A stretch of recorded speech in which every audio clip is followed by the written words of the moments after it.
हर हर महादेव, जय श्री राम, राधे राधे। संस्कृति YouTube channel पर आपका हार्दिक स्वागत है। अगर आपको हमारी वीडियोस अच्छी लगती हैं तो हमारे चैनल को सब्सक्राइब करना ना भूलें और हमारी यूट्यूब फैमिली का हिस्सा ज़रूर बनें।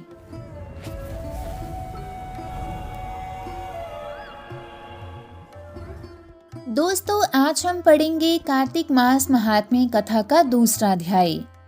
भगवान श्री कृष्ण आगे बोले, हे प्रिय, जब गुणवती को राक्षस द्वारा अपने पिता एवं पिता के मारे जाने का समाचार मिला तो वे विलाप करने लगी। हे नाथ, हे पिता, मुझको त्याग कर तुम कहाँ चले गए? मैं अकेली स्त्री तुम्हारे बिन अब क्या करूं? अब मेरे भोजन, वस्त्र आदि की व्यवस्था कौन करेगा? घर में प्रेम पूर्वक मेरा पालन पोषण कौन करेगा? कुछ भी नहीं कर सकती। मुझ विधवा की कौन रक्षा करेगा? कहाँ जाऊं? मेरे पास तो अब कोई ठिकाना भी नहीं रहा।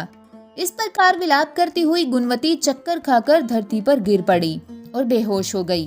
बहुत देर बाद जब उसे होश आया तो वह पहले की ही भांति वरुण विलाप करती हुई शोक सागर में डूब गई। कुछ समय के पश्चात जब वह संभली तो उसे ध्यान आया कि उनके पिता और पति की मृत्यु के बाद मुझे उनकी क्रिया करनी चाहिए जिससे उनकी गति हो सके। इसलिए उसने अपने घर का सारा सामान बेच दिया और उससे प्राप्त धन से उसने अपने पिता एवं पति का श्राद्ध आदि कर्म किया। तत्पश्चात वह उसे नगर में रहते हुए 8 पहर भगवान विष्णु की भक्ति करने लगी। उसने मृत्यु पर्यंत तक नियम पूर्वक सभी एकादशियों का व्रत और कार्तिक महीने में उपवास एवं व्रत किए। हे प्रिय, एकादशी और कार्तिक व्रत मुझे बहुत ही प्रिय हैं। इनसे मुक्ति, भुक्ति, पुत्र और संपत्ति प्राप्त होती है।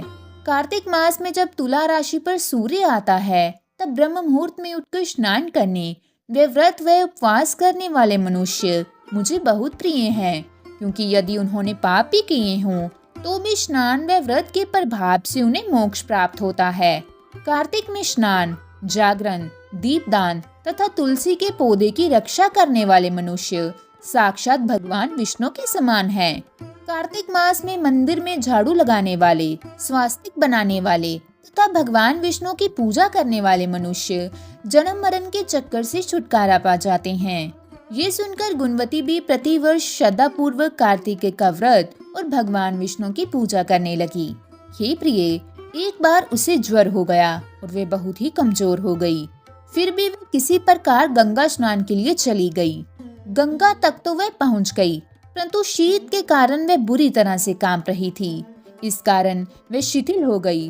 तब भगवान विष्णु के दूत उसे मेरे धाम में ले आई। तत्पश्चात ब्रह्मा आदि देवताओं की प्रार्थना पर जब मैंने कृष्ण का अवतार लिया तो मेरे घन भी मेरे साथ इस पृथ्वी पर आए, जो इस समय यादव हैं। तुम्हारे पिता पूर्व जन्म में देव शर्मा थे, जो इस समय सत्राजित हैं। पूर्व जन्म में चंद्र शर्मा, जो तुम्हारा पति था, वे डाकू है। और हे देवी, तू ही वह गणवती है। कार्तिक व्रत के प्रभाव के कारण ही तू मेरी अर्धांगिनी हुई है। पूर्व जन्म में तुमने मेरे मंदिर के द्वार पर तुलसी का पौधा लगाया था। इस समय वह तेरे महलों के आंगन में कल्प वृक्ष के रूप में विद्यमान है।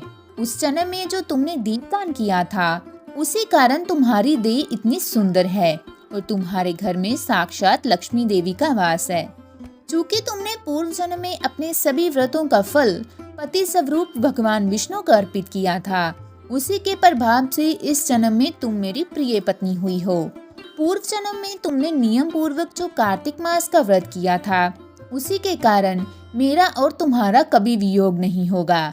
इसी प्रकार कार्तिक मास में व्रत आदि करने वाले मनुष्य मुझे तुम्हारे समान प्रिय हैं। दूसरे जब तप, यज्ञ, दान आदि करने से प्राप्त फल कार्तिक मास में किए गए व्रत के फल से बहुत थोड़ा होता है, अर्थात कार्तिक मास के व्रतों का 16वां भाग भी नहीं होता है। इस प्रकार सत्यभामा भगवान श्री कृष्ण के मुख से अपने पूर्व जन्म के पुण्य का प्रभाव सुनकर बहुत प्रसन्न हुई। तो दोस्तों, आज की हमारी कार्तिक मास महात्म्य कथा का दूसरा अध्याय यहीं समाप्त होता है। मिलते हैं अगली वीडियो में, तब तक के लिए धन्यवाद।